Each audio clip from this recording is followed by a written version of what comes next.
მოგესალმებით ქრისტესმიერი სიყვარულით, ნათესავებო მოყვასო. დღეს ძალიან ვღელავ, იმიტომ რომ ძალიან მნიშვნელოვანი ჩემი აზრი უნდა მოგაწოდოთ და თან დღევანდელი გადაცემა იქნება აქედან გამომდინარე შემოკლებული, რათა უფრო ყურებადი იყოს, უფრო ნახვადი იყოს, გნებავთ ტელეეთერში, გნებავთ სხვადასხვა რესურსებში. და მე მინდა რომ ერთად ვიმსჯელოთ ამ თემაზე, უმნიშვნელოვანესი საკითხია ჩემი აზრით, საქმე ეხება ენათა მოძრაობას, ენათა მეზობლობას, ქართულ ენათა რაოდენობას, არა ქართველურ, არამედ ქართულ ენათა რაოდენობას, მათ დაბადებას, მათ მოგზაურობას და ასე შემდეგ. ერთი დიდი ბედნიერებაა თანხმობა, ერთი დიდი ბედნიერებაა ერთობა, რაც ყოველთვის ხილულად აძლიერებს ჩვენ ერთს, ჩვენ ხალხს, ჩვენ საზოგადოებას და კიდე კარგი ერთობა არსებობს და თანხმობა არსებობს იმაში, რომ ეს ქართული ენები შესაბამისად ულამაზესი, უძველესი, მე არც ერთ ენას არ ვწუნობ, როგორც ვაჟა-ფშაველა ამბობს, უფრო იგი ამბობს, მე არც ერთ კილოს არ ვწუნობ, შესაბამისად დიდებული ფასეულობათა ზღვა თითოეული ენა, ჩვენ ეჭვი არ გვეპარება, რომ არის მრავალი, არა ერთი და არა ორი 1000 წლეულის, არამედ გაცილებით უფრო ძველი და შესაბამისად ამიტომ და თავისი სიმდიდრის გამო ქვიათ მათ ენები. თორე კიდევ კარგი აი ღვთისწყალობაა ჩვენთვის, რომ შეთანხმებული ვართ, რომ ეს ერთი ენათმეცნიერები შეთანხმებულები არიან, რომ ეს ერთი შესაბამისად ფუძიდან არის, ერთი საფუძვლიდან არის, ერთნაირი ძალიან ხშირად ერთნაირი სემანტიკა აქვს, ერთნაირი გრამატიკული ნიშანთვისებანი აქვს და ამას წყალი არ გაუვარათ, ჩვენს კიდევ უფრო იმის და მიუხედავად, რომ მე ეჭვი არ მეპარება, რომ ჩვენი ერის უდიდესი ნაწილი 99%-იანი ნაწილი ამბობს, რომ ჩვენ ყველანი ერთი ერი ვართ, ეს კიდე ერთი ნიშანია იმისა, თუ რამხელა საერთო არის ჩვენ შორის ნებისმიერ კუთხეში და ასე შემდეგ და ეხლა მე მინდა ერთი ძალიან მნიშვნელოვანი კითხვა დაგისვათ, ნებისმიერ თქვენთაგანს და ჩემ თავსაც დავუსვა ეს კითხვა რა და ვიმსჯელოთ ამ თემაზე რა. ეხლა გვაქვს აი დიდებული შესაბამისად სვანური, დიდებული მეგრული, დიდებული ქართული და დიდებული ლაზური ენები, ხო? შესაბამისად კიდე ერთხელ ვიმეორებ, ეჭვი არ გვეპარება თავისი ფასეულობებით, თავისი სიტყვათა სიმრავლით და შემადგენლობებით, ესენი არიან 20 საუკუნის ენები, მე შეიძლება 30, შეიძლება 35, შეიძლება 40 და შეიძლება 50 ზოგი. მე ღრმად მწამს, რომ ჩვენი ერი მაშინ იბადება რა რიცხვიც ეხლა მე ვთქვი 50 საუკუნე წარღვნის შემდგომ ჩვენ ვისაუბრეთ მე და ჩემმა მეგობარმა გეგამ ვისაუბრეთ ფუძეერზე, ფუძეერის საცხოვრისზე და აი ჩვენი ერი აი აქ იბადება, აი ამ ადგილას მოგეხსენებათ ესეთი განლაგება არის, ეს არის შესაბამისად ვანის ტბა, მაღლა არის სევანის ტბა, ურმიის ტბა, იქით და ეს არის ფუძეერის საცხოვრისი. მოდით აი ესე ჩამოვუსვათ აი ტრაპიზონის დაბლა ორეთის ზღვამდე, ანუ შუამდე ხმელთაშუა ზღვამდე და აი კასპიის ზღვიდან, ასე ვთქვათ, ურმიიდან ესე ჩამოდის, სევანიდან ჩამოდის და აქ არის მეორე კარდუს მთა, მეორე ქალდეა, ერთ-ერთი ქალდეა. ეს არის საზღვრები და ეს ახსნილიც არის, მოცემულიც არის ეს ტერიტორიები, როგორც თარგამოსის ქვეყანა და თარგამოსის ქვეყანა რამდენადმე ზუსტად და ლამაზად ემთხვევა ფუძეერის საცხოვრის და ჩვენი ერი აქ დაიბადა 50 საუკუნის წინ, ფუძეერი, ეგრეთ წოდებული ფუძეერი და ამ ფუძეერში შესაბამისად ჩვენ მე და გეგამ მცირე რეზიუმე რო გავაკეთო, უკვე ვთქვით, რომ არის სამი ოჯახი. ერთი არის ქართლოსის ეგროსის ოჯახი, იმათი შთამომავლები, ვინც ახლა შესაბამისად უმრავლესობაში ვართ, ასე ვთქვათ, ჩვენი ერისა. ასევე არის ნებროთის ოჯახი, რომელიც ქართლის ცხოვრებიდან გამომდინარე წმინდა კაცია, წესიერი კაცია, ბიბლიიდან გამომდინარე მეფე კაცია, ღვთისგან კურთხეული კაცია და უამრავი ლიტერატურიდან გამომდინარე გენიოსები რო წერენ მეორე, მესამე საუკუნისა და მე-18, მე-19 საუკუნის გენიოსები, აკადემიკოსები რო წერენ არ მყოფი ბაბილონის გოდოლში და არ მონაწილე შესაბამისად წარმოიდგინეთ რა ფასეულობების მქონე ადამიანია ნებროთი და მისი შთაომავლები არიან ჩვენი სახელოვანი მეფეები ერთი კი არა 10 შესაბამისად და მესამე უეჭველი ეს არის მაცხოვრის ხაზი მაცხოვრის აღმა დავითის ხაზი აბრაამის აღმა ასე ვთქვათ ეს არის ებერის ოჯახი, ეს არის რაგავის, ფალეკის ოჯახი, რომელთა დროსაც მიმდინარეობდა ხილულად, ბიბლიურად, დოკუმენტურად ამ ბაბილონის გოდოლის მშენებლობა და არც ესენი არ არიან ნამყოფი და აი ამ სამმა ოჯახმა შეადგინა ეს ერი ფუძეერი და მე მინდა ნებისმიერ ადამიანს ვთხოვო რა აი მუხლებში ჩავუვარდე რომ შესაბამისად ისეთი დიდი მოდგმა როგორიც არის აი ეს მოდგმა აბრაამის ხაზი აბრაამამდე მაინც აი აბრაამს თუ მაინც შესაბამისად იტაცებენ და იტაცებენ ჩვენი მეგობარი და ერთ-ერთი უძველესი ხალხი ებრაელები აი რაგავი და ფალეკი და არფაქსადი და სალა და ებერი მაინც არ ჩათვალოთ ებრაელებად ხო გამიგეთ რის თქმა მინდა და ასევე მაგალითისათვის არ ჩათვალოთ სპარსად ნებროთი რა და ნებროთის ოჯახი და ხუსი მამამისი ქუში ანუ ასე ვთქვათ და აქედან გამომდინარე ვერც თარგამოზზე ვერ ვიტყვით ქართველს გამიგეთ აი ამ ხალხებზე აი ამ ოჯახზე უნდა ვთქვათ რომ ესენი არიან ფუძეერის ხალხი და უკვე შესაბამისად იქიდან მერე ზოგისა რა თქმა უნდა ბაბილონის დაქცევის მერე უამრავი ადამიანი გაიტყორცნა აქედან უამრავი ერი უამრავი ხალხი გაიქცა გადაიხვეწა ზოგი 10,000-ობით კილომეტრზე წარმოიდგინეთ იქით აქეთ 4-ვე მხარეს შეიძლება ითქვას და შესაბამისად ვინც დავრჩით ვიყავით ერთი ერი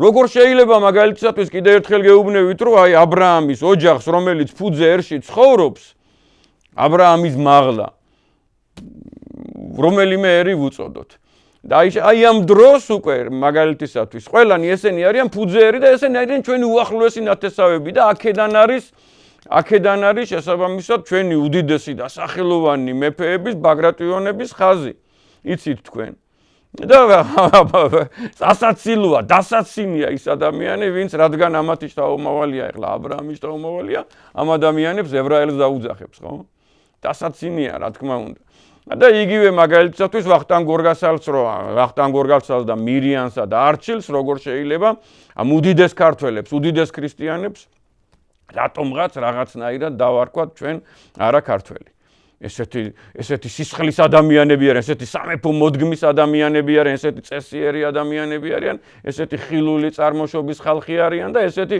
დიდი ქართული საქმის მკეთებლები არიან და ვიღაცას ენა უბრუნდება და ამბობს რომ არ იყო ქართველი არ ვიცი აი გაუგებრობა მოდით ეხლა შესაბამისად ისევ იმ თემას დაუბრუნდეთ რა თემაზეც ეხლა დავიწყეთ საუბარი ეს 4 ენა როგორ ჩდება, სად ჩნდება და ერთი რიტორიკული კითხვა მინდა დაგისვათ, რომ აი გჯერათ თქვენ მაგალითისათვის აი წარმოვიდგინოთ, აი სამტრედია, აი ქალაქი სამტრედია და სამტრედიიდან სულ რაღაც 1 კილომეტრში, ხო, იქ ეგრეთ წოდებული ბათუმის გადასასვლელია სარკინიგზო და დაახლოებით 1 კილომეტრში იწყება სხვა ენა და შეიძლება ითქვას რა სხვა ეთნოჯგუფი და ასე შემდეგ და აი ესე იცხოვრეს იგივე მაგალითისათვის რაჭა და სვანეთი იგივე მაგალითისათვის აი სამეგრელო და გურია ესე რო ემიჯნებიან ერთმანეთს ხო ვიცით რომ ეს ორი უძველესი ხალხი და უძველესი ქვეეთნოჯგუფი ერთმანეთს ემიჯნება და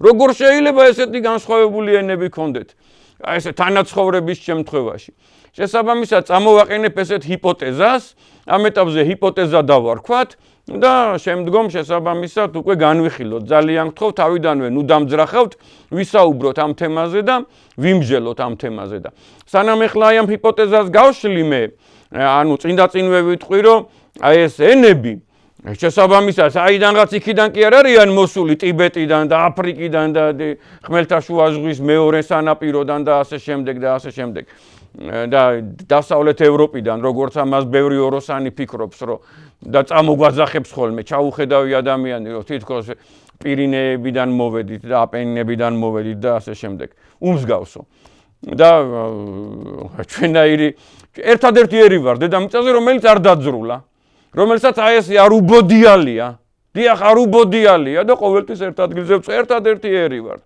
ნები კიდე კარგი ჩნდება უკვე უამრავი ისტორიული წყარო და ამასთანავე ჩნდება დნმ და შესაბამისად კვალი და გაიხსნება უამრავი წყარო ძალიან მალე და ყველა მიხვდება რომ რომელი ერი საიდან არის წარმოშობილი და საიდან არის სად არის დაბადებული და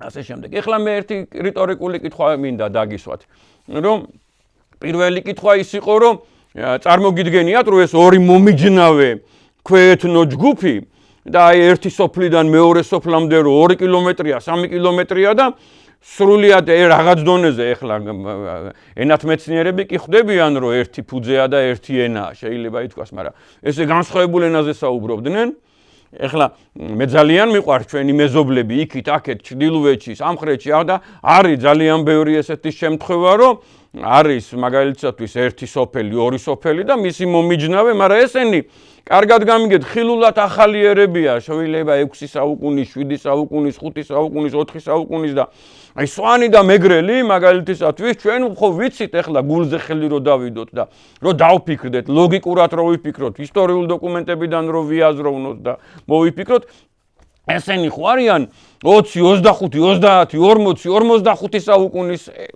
ადგილობრივები და როგორ შეიძლება რომ შესაბამისად 1 კილომეტრში დასორებული ორი სოფელი ეს სხვადასხვა ენაზე საუბრობდეს ხო? აი რამ გამოიწვია ეს? ერთი თავიდანვე ვიტყვი რომ ჩვენ ძალიან ვუფრთხილდებით. ეხლა დაიწყო შერყნა ჩვენი ენისა. იყო ერთი ეპოქა ენის შერყნისა დაახლოებით ეს იყო ვახტანგ მე-6-ის დრო და ვახტანგ მე-6-ემ და დიდმა სულხან-საბა ორბელიანმა გენიოსმა ადამიანმა და დიდმა მართლმადიდებელმა საოცრება გააკეთა აი ეს იყო შექმნა კომისია ვახტანგ მე-6-ემ და საკითხავ წიგნად შეიძლება ითქვას რომ შექმნა ქართლის ცხოვრება ახალი ქართლის ცხოვრება მოიძია უამრავი წყარო უამრავი დოკუმენტი და ვეფხისტყაოსანი გამოსცა ქართლის ცხოვრება გამოსცა თვითონ იყო მეცნიერი ძალიან დიდი ქიმიკოსია ძალიან დიდი მათემატიკოსია ძალიან დიდი ფიზიკოსია პოეტია მწერალია გენიოსი ადამიანი წიგნები გამოსცა და მანამდე ქართველები კითხულობდნენ სპარსულ ლიტერატურას შაჰნამე იყო პოპულარული ისეთივე პოპულარული სიტყვაზე როგორიც დღეს აი ახალგაზრდებში ნოდარ დუმბაძეა მაგალითად ხო ყველა კითხულობს ყველა სკოლის მოწაფე ასე შემდეგ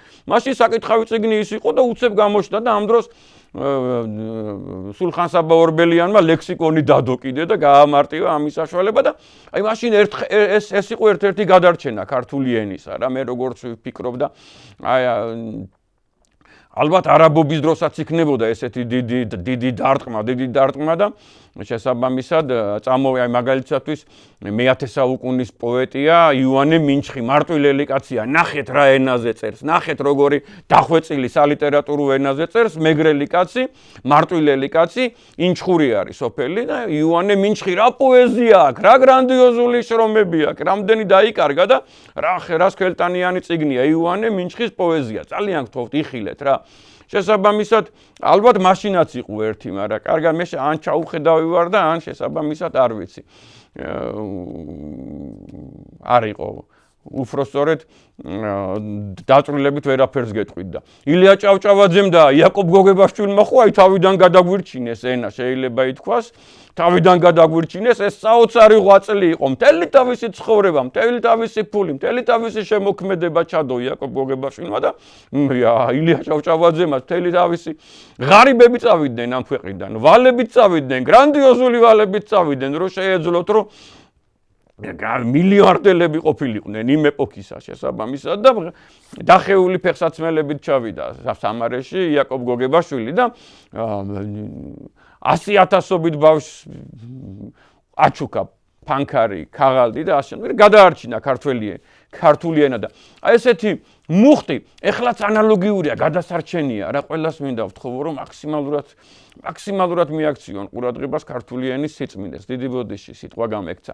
შესაბამისად, აი ესე ვუფრთხილდებით ენას და ეს სამაგალითოა და ესე უფრთხილდებიან ენას მაგალითად მეგრელი დედები, სვანი დედები, ლაზი დედები, რომ ბავშვს ასწავლიან შესაბამისად ამ ენას და შეიძლება ითქვას, რომ სრულყოფილი ქართული იციან და სრულყოფილი მეგრული იციან, სრულყოფილი სვანური იციან ერთდროულად. ეს ძალიან დიდი ფასეულობაა და მადლია და ცოდნაა. უდიდესი ცოდნაა ეხლა სვანური რო გეცოდინება 45 საუკუნის ენა, 50 საუკუნის ენა და გეტყვით რატოა ეს ენა ამ ხნისა რა. შესაბამისად გამოვრიცხოთ, რომ ერთად მაცხოვრებელი, ორი სოფელი, სამი სოფელი, აი საუკუნეების განმავლობაში ტოპონიმიანი სოფელი, ხევი, კუთხე, ხალხი, გვარი, ეთნონიმიანი, ქვეეთნონიმიანი, შესაბამისად ესე თანაცხოვრობს და სხვადასხვა ენაზე საუბრობს რა. ესეთი ჰიპოთეზა მაქვს მე, რომ ერთ-ერთი გვიან, ერთ-ერთი ადრე, მაგრამ 1000 წლეულების წინ, 30 საუკუნის წინ, 35 საუკუნის წინ, 40 საუკუნის წინ, 45 საუკუნის წინ მოხდა მოსვლა და ესე დამიჯნავება. როგორც ბიძაშვილი მიიღეს, ისე მიიღეს. შეიძლება რაღაც იყო 1-2 სამჯერ შეტაკება და ასე შემდეგ, მაგრამ 10,000 ჯერ და 20,000 ჯერ იყო ძმობა, ნათესაობა, შერეული ქორწინებები და ასე შემდეგ აი ამ ქართულ ეთნო ჯგუფებს შორის. ეხლა მე ესეთი მეორე კითხვა ესეთი იქნება რა. მეორე კითხვა ეხლა თქვენ ფიქრობთ რომ მარტო ეს 4 ქართული ენა არსებობს და არსებობდა და არ ქონდათ მაგალითისათვის ენა იმ გრანდიოზულ ერს მესხებს? აბა მითხარით რაიმე მესხურად, აი მითამესხს ავისი ენა თუ ქართულად ლაპარაკობდა? სალით იგივე ქართულად ისეთივე ქართულად საუბრობდა, როგორც პირველი 1000 წლეული საგეოგრაფიული ნაწარმოებები. კი, ყველა რო ერთ ენაზეა დაწერილი და ყველა რო ერთ სალიტერატურო ენაზეა, ეს დიდი ფასეულობა. ამაზე მისაუბრია. თუ მეგრულად ლაპარაკობდა, თუ სვანურად ლაპარაკობდა, თუ ლაზურად ლაპარაკობდა. უეჭველი იქნებოდა. ეს ჩვენ მაინც ხო ვიცით ეხლა რა, ისეთი ადამიანები ვართ რა, ჩახედულები ძალიან ბევრი და ჩვენ მაინც ხო ვიცით რომ ქართველები არიან. წმინდა გიორგიზი ამბობს გენიოსი ადამიანი და წმინდა ადამიანი და ტყუილის არმთქმელი ადამიანი წმინდა კირიონ მეორე საძაგლიშვილი რომ წმინდა გიორგიო არისო მესხიო და აი ამ ხალხს ენა ხო ჰქონდა, ხო ექნებოდა. ისეთ დიდ ერს, როგორიც იყვნენ ეს გრანდიოზ, ეხლა ერთ საინტერესო, აი ჩამივარდა ზუსტად 4-5 დღის წინ ეს აი საჩუქარივით მოვიდა ერთმა ადამიანმა გადმომიგზავნა და შემდეგი ცნობები მომცა რაღაც დონეზე ეს წყარო თუ ლიტერატურა დასახვეწია, შესამოწმებელია, საინტერესოა და ვიფიქროთ აბა ამაზე. აი წარმოიდგინეთ აქ რო არის აი ტრაპიზონი, ტრაპეზუნთა, ამერიკარი კერასუნთა, ამის ქვემოთ არის გრანდიოზული ქვეყანა, ულამაზესი ქვეყანა, სამშობლო ქვეყანა, ქალდეა ქვია. ქალდეა ქვია და დედაქალაქს ერქვა ჭანისა. დღევანდელი გუმიშხანე, იგივე არგიროპოლისი. ბერძნები ეძახდნენ თერას, ესე კარიბჭესავით არის, გასასვლელია და თერა მაგას ნიშნავს. არგიროპოლისი, ვერცხლის ქალაქი, გუმიშხანე, დღევანდელი, ჭანისა. აი ესეთი ულამაზესი ტაფობია, გრანდიოზული და აი გაოგნდებით რა, ეს არის 60 ეკლესიაა ესე, აი ერთ სიახლოვეში და ადამიანს რო ვაჩერებ, რო ეკითხები დღეს, აი 2020-იან წლებში, 2010-იან წლებში, მე ვარ ამისი თვითმხილველი. მე ვარ ამისი თვითმხილველი და ჩემთან ერთად იყო 20 ახალგაზრდა. ექსპედიციაში ვიყავით, ექსკურსიაზე ვიყავით, შესაბამისად და აი ყველას ვისთანაც შეიძლებოდა ამ კითხვას ვსვავდით, რომ ვინ ახარ ეროვნებით და მე რო ჩავეძიებოდი, დიახ, ხალიდი, ხალდი, ქართლი, აი რაღაცა ესეთი სიტყვებს ამბობენ, გამიგეთ? და მე შესაბამისად გიხსნიან, რომ ეს იყო ხალდეა და ხალდეველი ვარ და ასე შემდეგ და ჭანეთია, ქალდეა. საოცარი ქვეყანაა. და ნახეთ იქ გაიარა მე 17 საუკუნის პირველი ნახევრის, აი ესე შუა ნახევრის, შუა პერიოდის კაცია, ევლია ჩელები და მან გაიარა აქ და შემოიარა მთელი ანატოლია აქ შემოვლილი და საოცარი წყაროები დატოვა ამ ადამიანმა და ინფორმაციები და იქ ადამიანმა რაღაც ენაზე დაილაპარაკა გამიგეთ, რაღაც ენაზე ისაუბრა, რაღაცა უთხრა ამ კაცს და ამ ადამიანმა ჩაიწერა. ასე ვთქვა ტრანსკრიფციით რა, რაც გაიგონა ის ჩაიწერა. ხო გამიგეთ, ალბათ მარცვალ, ასო, ბგერა ათქმევინა და ჩაიწერა რაღაცა ტექსტი და არსებობს ეს ტექსტი. მოისმინეთ აბა და დაუკვირდით. თარგმანიც არის. აი ახლა ვინც ტუნ ზარიგონ ტაბიჩარო, ტომორ ფონდა პალიკარო. აფხაინგა გუზა ტოპა, კეპკა პაიეს დოხმანუ. ხო მიხვდით რო ქართული ენაა? ხო მიხვდით რომ აი ეს წყობა შესაბამისად მარცვლები და ამ შემდეგ ხო ხდებით რომ ქართული ენაა. ეხლა კიდე ერთხელ წავიკითხავ ამას. ტუნ ზარიგონ ტაბიჩარო. ტომორ ფონდა პალიკარო.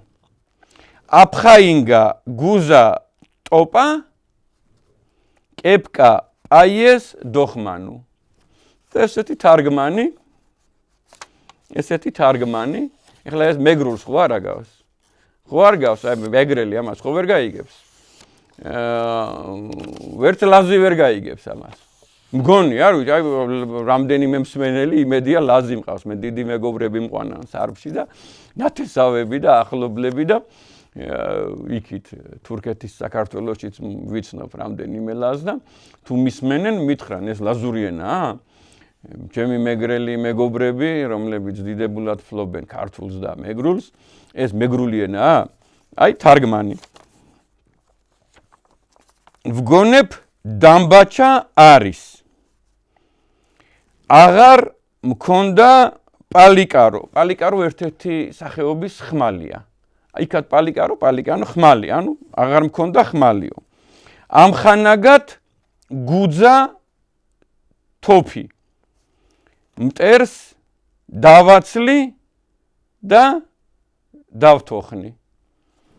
ნახეთ, აი ტუნ ზარიგონ ტაბიჩარო, ვგონებ დამბაჩა, ანუ ტაბიჩარო არის დამბაჩა. ვგონებ არის ზარიგონ, ტუნ არის ალბათ არის. აღარ მქონდა პალიკარო, ტომორ ფონდა პალიკარო. ნახეთ როგორი მსგავსებაა ქართულთან. ამხანაგად გუძა თოფი. აფხაინგა გუზა ტოპა. კეპკა პაიეს დოხმანუ დავხნავო რა, ანუ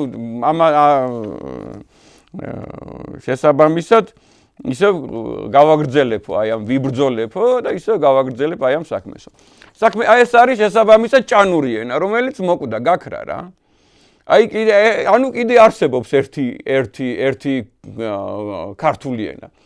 ასევე აი ამ ადგილას კიდე ერთხელ მინდა განახოთ. აი ეს ვრცელი ქვეყანაა. მე სიხარულით დაგემგზავრებით. აქ წარმოვიდგინეთ ესე ტრაპიზონთადან მიდიხართ შესაბამისად სამხრეთით.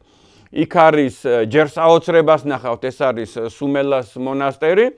სუმელას მონასტერი და იქ არის როდოპოლისის კათედრა, რომელიც გონიათ საბჭოთა ისტორიოგრაფებს ბაღდადში. და ზიგანას უღელტეხილი და იქ არის ზიგანას კათედრა, რომელიც გონიათ ქართველ საბჭოთა ისტორიკოსებს ოჩამჩირეში. ესეთი უღელტეხილია გვირაბები, საოცარი ბუნება.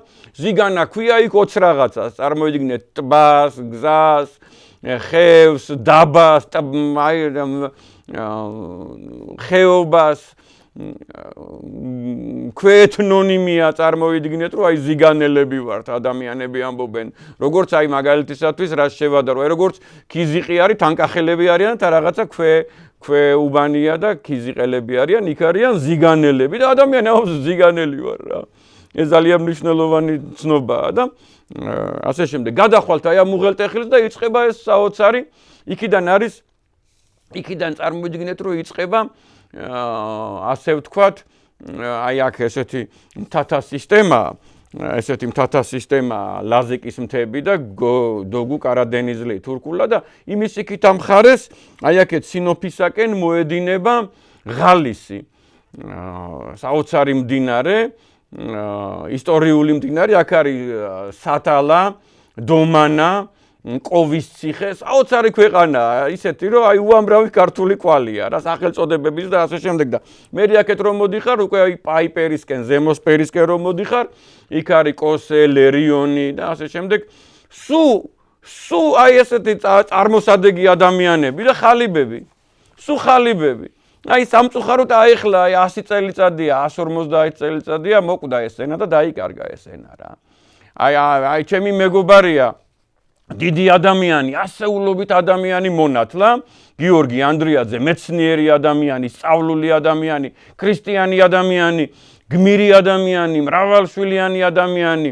მოქართულე, მოლაზურე ადამიანი, შესაბამისად, თან ლაზი, თან ქართველი, თან და იმას აქ შეხება ალბათ 500 ხალიფს იცნობს გამიგეთ და ალბათ 5000 ლას იცნობს და აი მან ეხლა ის დაგვაკვალიანებს თუ არსებობს იქ რაღაცა ეგრეთ წოდებული დიალექტი, ენა და ასე შემდეგ ხალიფებისა და აი ეს უკვე მოგახსენეთ თუ რაოდენ დიდი მსგავსებაა ეხლა ფაქტად რჩება რომ ეს ენა კიდე ერთხელ წაგიკითხავთ რა ტუნზარიგონ ტაბაჩარო ტომორ ფონდა პალიკარო აფხაინგა გუზა ტოპა თოფია კეპკა პაიეს დოხმანუ დავხნავო რა შესაბამისად აი ეს არის ჭანური ენა რომელიც გაცილებით ახლოს არის ქართულთან ვიდრე მეგრულთან მე როგორც ამიხსნეს მე როგორც გავიგე შესაბამისად და ესეთ ქალდეა და აქ რო დაუდო ალექსანდრე მაკედონელმა საზღვარი აზოს ქვეყანას ანუ შემდგომში ფარნავაზისა და ქუჯის ქვეყანას ამას ერქვა ყელი კლარჯეთისა ზღვისპირი და აი აქამდე მოდის ქართლი ანუ 23-22 საუკუნის წინ 20 საუკუნის წინ 19 საუკუნის წინ აქ ქართლია წარმოგიდგენიათ აი ყველა მიცის რომ აქ ქართლია და ადერკის სამეფოა რო ფარნავაზის სამეფოა რო აი აქ ეს ხალხი ცხოვრობს და ასე შემდეგ ეს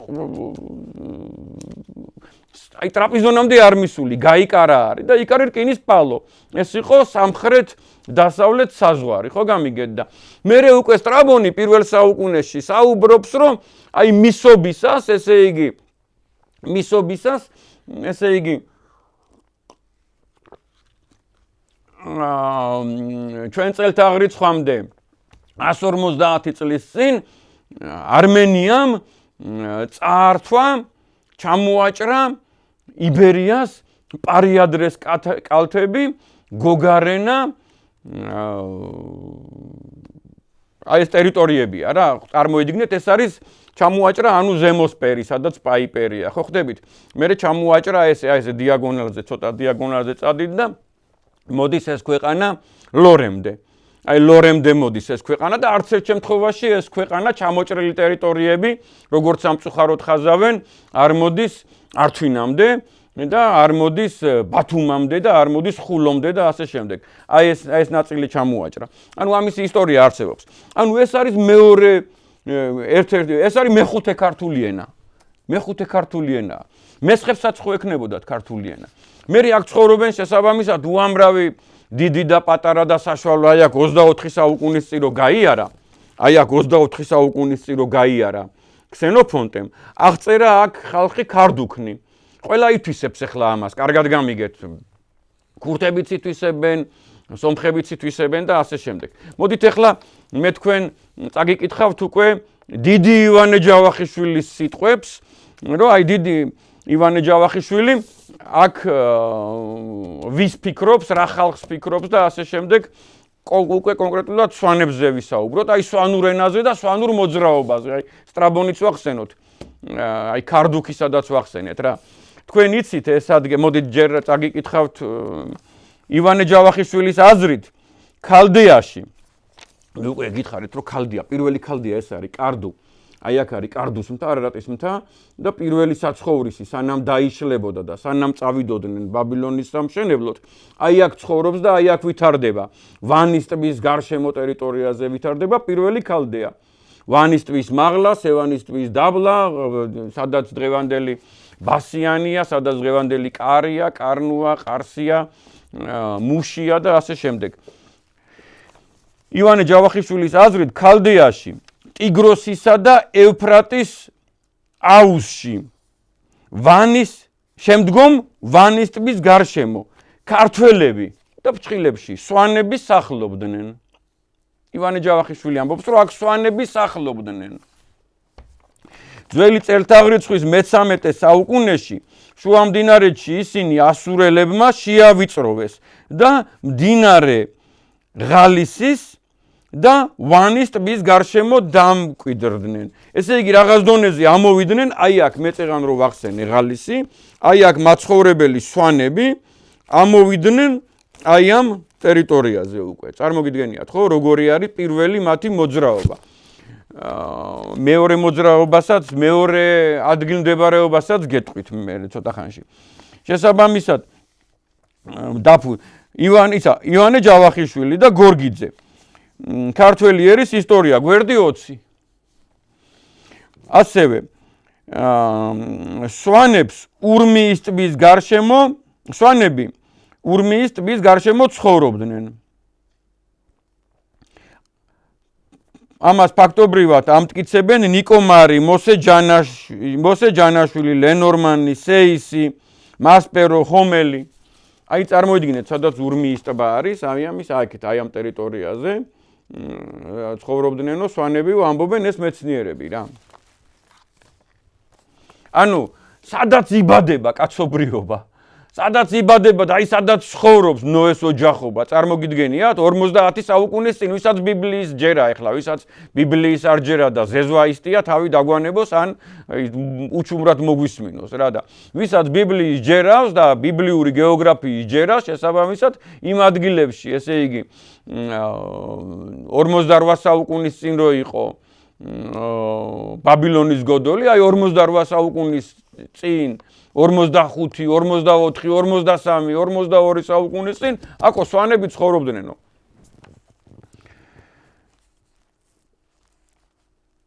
აი ნიკო მარმა და ლენორმანმა სწორედ სვანური ენით გაშიფრეს ვანის ტბის გარშემო კედლებზე არსებული ურარტუს მეფე არგიშტის ჩვენ წელთაღრიცხვამდე მერვე საუკუნეში არსებული წარწერები, ანუ სვანური ენის საშუალებით გაშიფრესო. ნიკო მარი მოგზაურობა სვანეთში, გვერდი 6-8 და 34.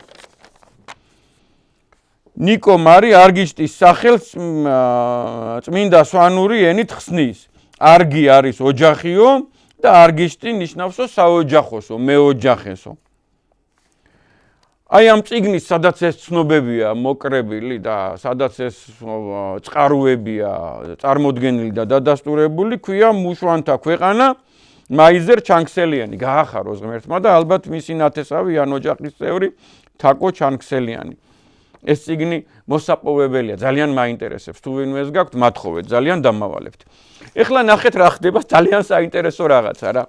ეს ეხლა ყველამ იცით რა, ყველამ თუ კი არ იცით, უпростоრედ ძალიან ბევრმა არ იცით და ზოგმა იცის მარტო და რაღაცნაირად აი დაფარული თემასავით არის რა. დაფარული თემასავით არის ის მომენტი, რომ ურარტუ ძალიან კაი სახელია, რაზეა საუბარი ხლა. მაგრამ როგორ ჩვენ ვიღაცა გვეძახის, კარგად გამიგეთ, აი ვიღაცა გვეძახის მაგალითისათვის ჟეორჟიენ, ხო და ვიღაცა ჩვენ რომ ფრანგი რო შეგხვდება, ან შვეიცარიელი რო შეგხვდება, იმას ვეთქვით რომ ხო, ჟეორჟიენ. მაგრამ ჩვენ ხო არა ვარ ჟეორჟიენ, გამიგეთ? ზუსტად ანალოგიურად კაცი არ ურარტუ თავის თავს არ ეძახის ურარტუს. თავის თავს ეძახის ბაიანილი. წარმოგიდგენიათ, აი ესეთი სახელია და აქ არ შეიძლება რომ არ დაინახოს სიტყვა ვანი. ანუ ვანელები არიან, ვანელი, ბაიანილი, ეხლა ეს აი შესაბამისად ვანელი და აქ არის კიდევაც ვანის ტბა.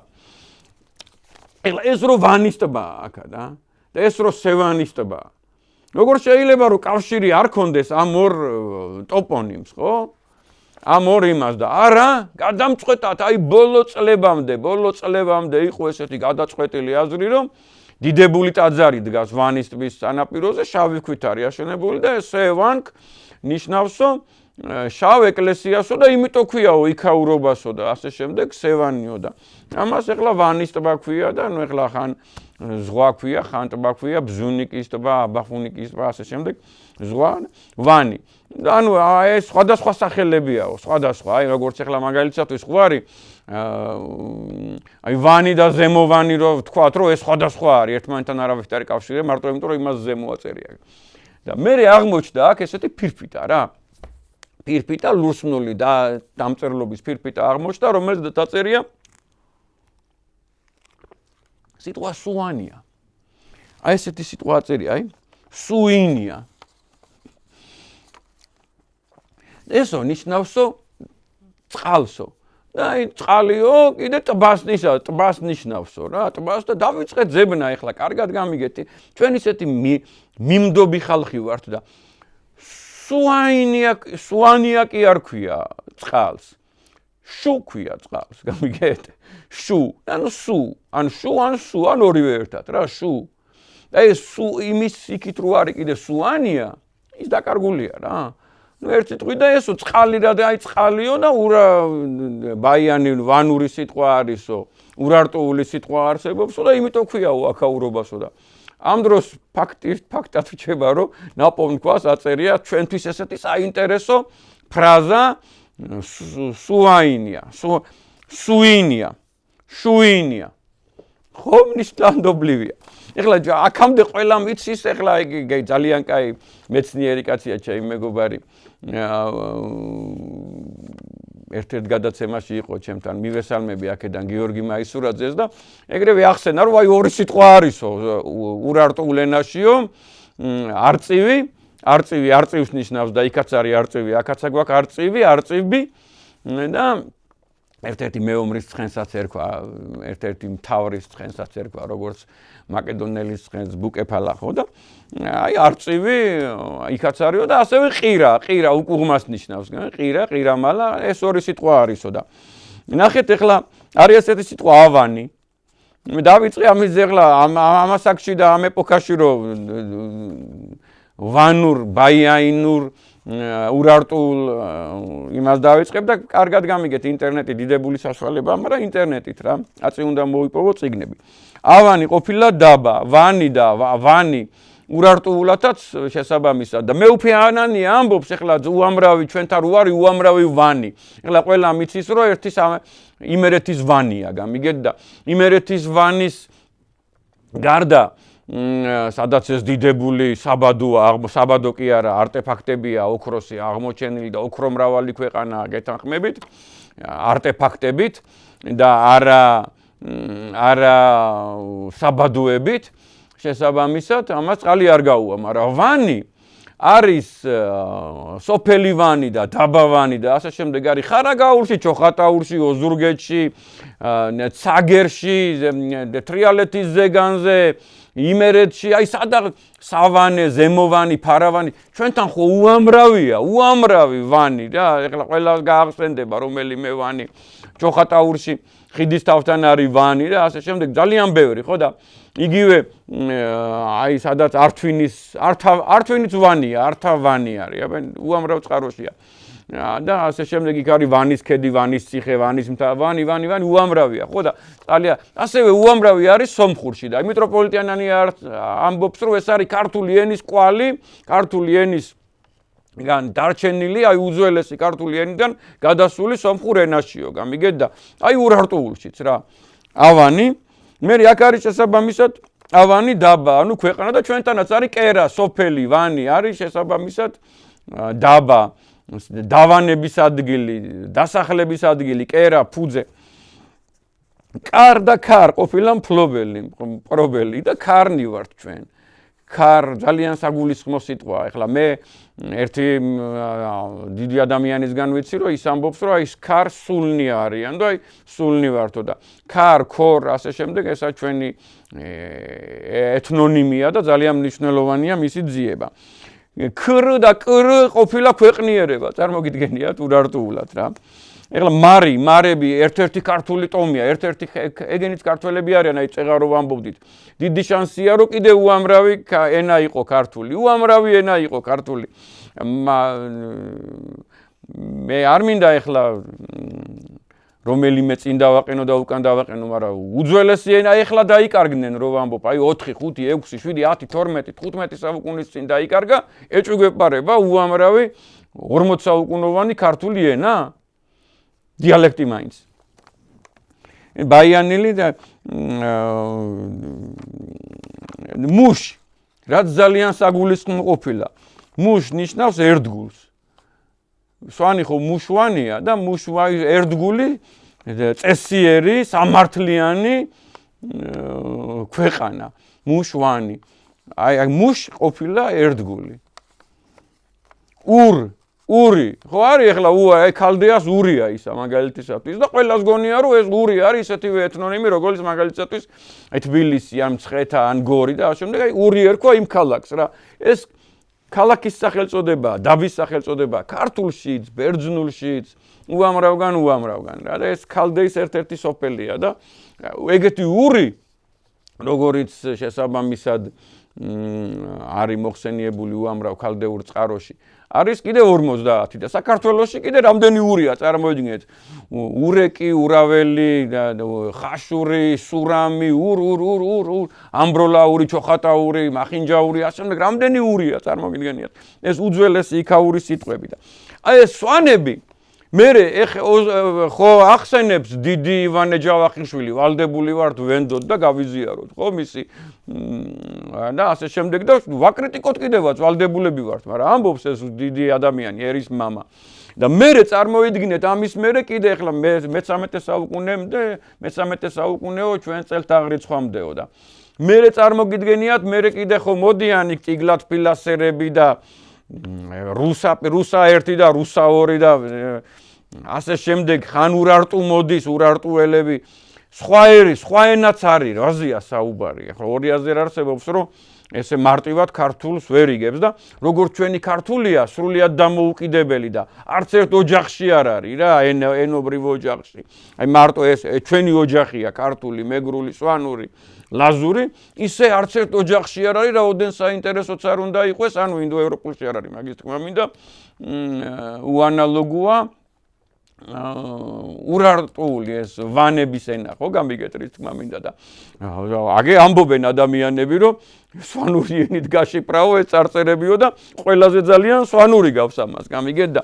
ჩემი მოკლე ცოდნით რა ასე ვიტყვი ეს ვანები სვანები აი ეს მუშწესიერი ერთგული გმირი საოცარი ადამიანები უძლიერესი კოდით ულამაზესი ადამიანები ჩვენი ქვეყნის გადამრჩენები და ჩვენი ქვეყნის ერთ-ერთი მცველები ხო აი რა ყველა მთა დაიცალა და მათ საოცრებები გააკეთეს და მთა გადაარჩინეს ნეტა ისევ 1 მილიონი იყვნენ და ისევ 2 მილიონი იყვნენ ამას რა მალაპარაკებს იცით ისევ 1 მილიონი და ისევ 2 მილიონი რომ აი სტრაბონი ამბობს რომ უკვე აი აქ სადაც კაჭკარია და სადაც აი ეს რომ თავდება ლაზიკის მთები. აი სტრაბონი თავის ეპოქაში აი აქ აღწერს სვანებს.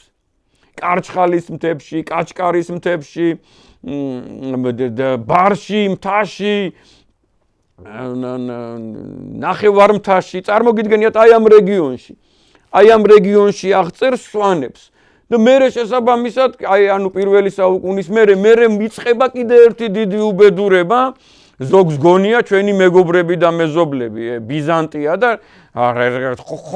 ხოცვაჟლეტები ჩაატარეს აქა იცით ეგ თქვენ ახლა მაგალითისათვის აი მეუფიანანიას გეოგრაფიით და მეუფიანანიას რუკებით და ასე შემდეგ აი აქ შემოვიდნენ აი სადაც ღევანდელი გურია და მან ცხოვრობდნენ აი სადაც სუფსაა მან ცხოვრობდნენ აფშილები და მისიმიელები, აი ეს მისიმიელები ცხოვრობდნენ სადღაც აი ჩოხატაურის ადგილას, ხო ხდებით, აი მაგის დაბლა სადღაც სამტრედიის ადგილას, აი ამ ფერდზე და ასე შემდეგ და ეს მისიმიელები ქრისტიანიერი ამოწყვიტეს მე-6 საუკუნეში.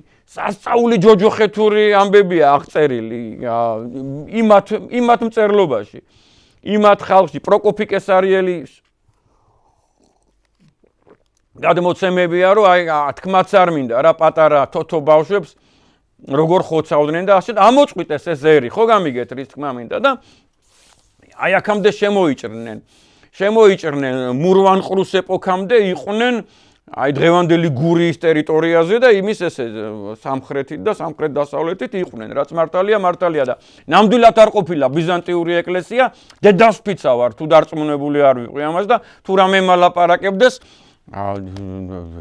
ცოდნის გარდა რა ობიექტურობა და ამ სფეროში დასაცავი ნამდვილად არ ყოფილა ბიზანტიური კათედრა არც ოჩამჩირეში, არც ზუგდიდში, არც ბაღდადში, არც ფოთში და არც ქობულეთთან რა. ნამდვილად აი აქ იყვნენ დაახლოებით 150 წლის განმავლობაში, ვიდრე მურვანყრუს ეპოქა, შემოსულები, აი შემოიჭრა იუსტინიანე დააფუძნა კათედრა, ეგონა რომ მუდამ დარჩებოდა და 150 წელიწადში კვალი აღარ დარჩა აქ.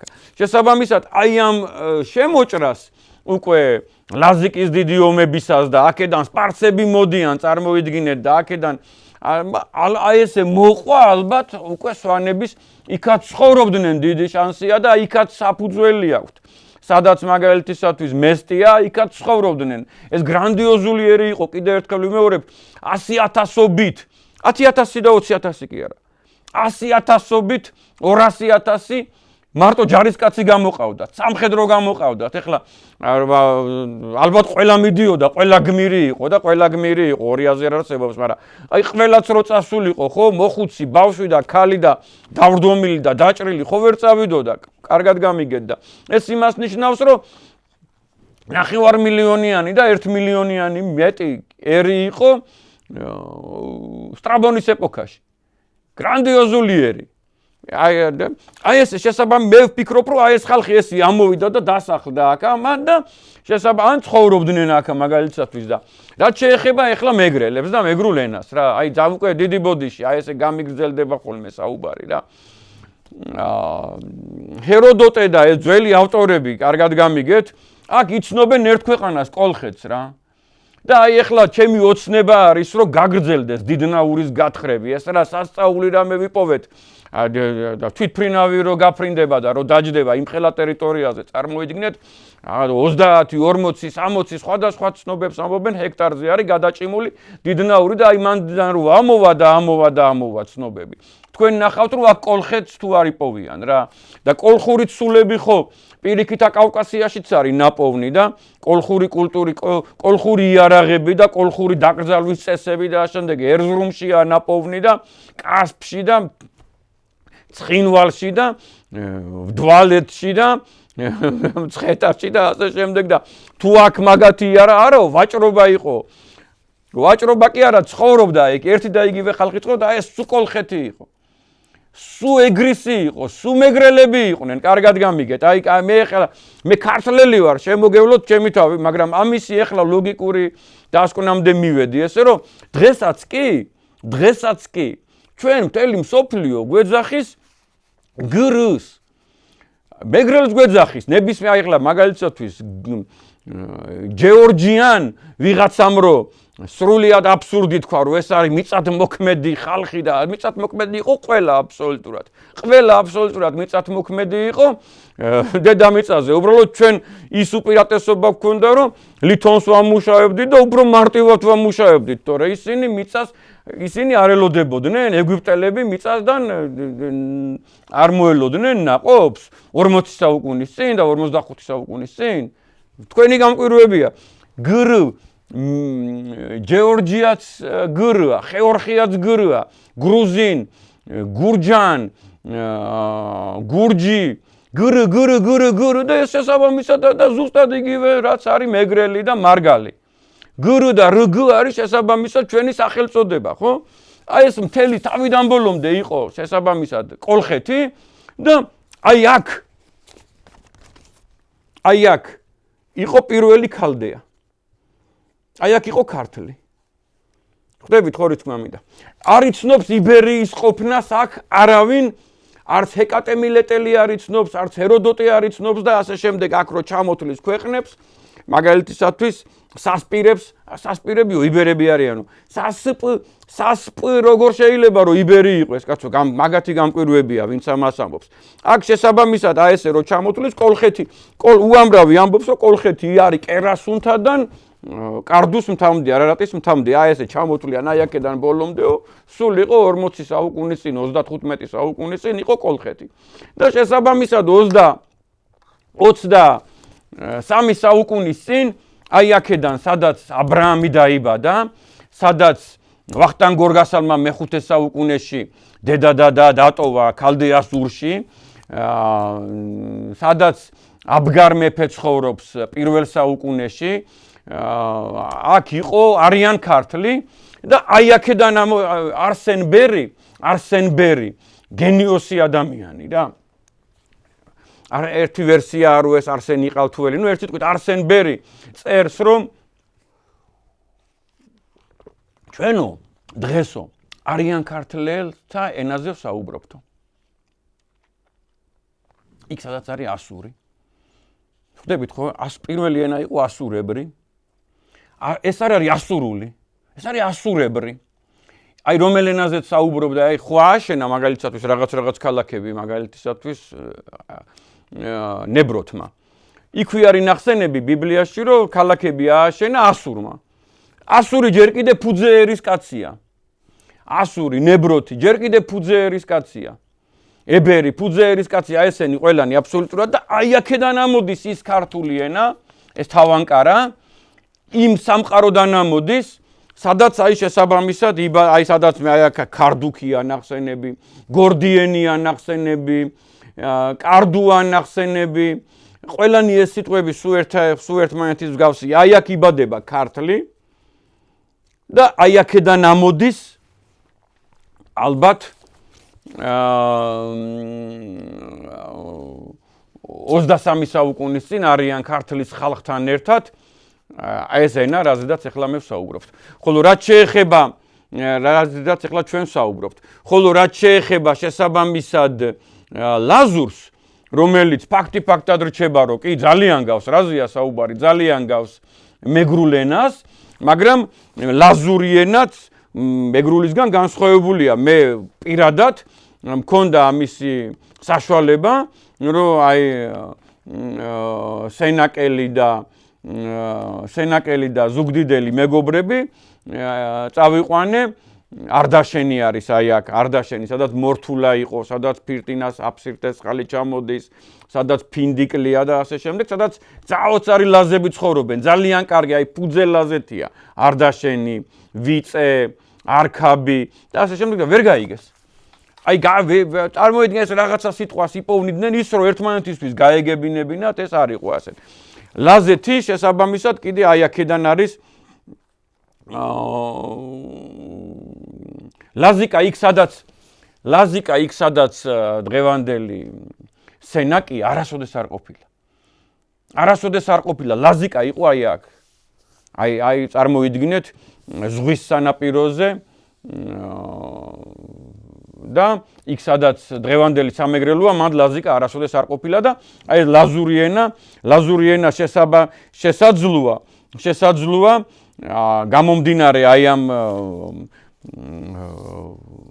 ექსპანსიებისაგან და ბრძოლებისგან და ასე შემდეგ, აი სადაც აღმოსავლეთ მესხები მიწერია აი ამ ადგილას, შესაძლოა აი სადაც ერზინკა არის, სადაც ზემოსპერია და ასე შემდეგ, აი ამ ტერიტორიიდან იმის დაბლა უფრო, აი სადაც ერზინკა არის, სადაც აი კაბადოკიის აღმოსავლეთია, იქიდან ამოსული ხალხია 27, 28, 29, 30 საუკუნის ექსპანსიების დროს ხოლე. რაც შეეხება სვანებს, აი აქედან არიან მოსული და ესე ვიკრიბებით მცხეთაში.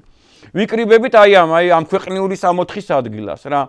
ამ ქვეყნიური სამოთხე გეოგრაფიულად დადგენადია, სასწაულ ცნობებს იძლევა მასზე მოსე დაბადებაში მერვე მე-14 მუხლებში მეორე თავში მერვე მე-14 მუხლებში და ჩვენი კვლევით, ჩემი და გეგას კვლევით და თავგანწირული შრომით და 20 ბიბლიის თარგმნით და ერთმანეთის შეპირისპირებით და ასე შემდეგ დავადგინეთ, რომ ამ ქვეყნიური სამოთხე არის ჭოროხის სათავეში, იქვეა ევფრატის სათავე, იქვე იყო როგორც პროკოფი კესარიელი წერს.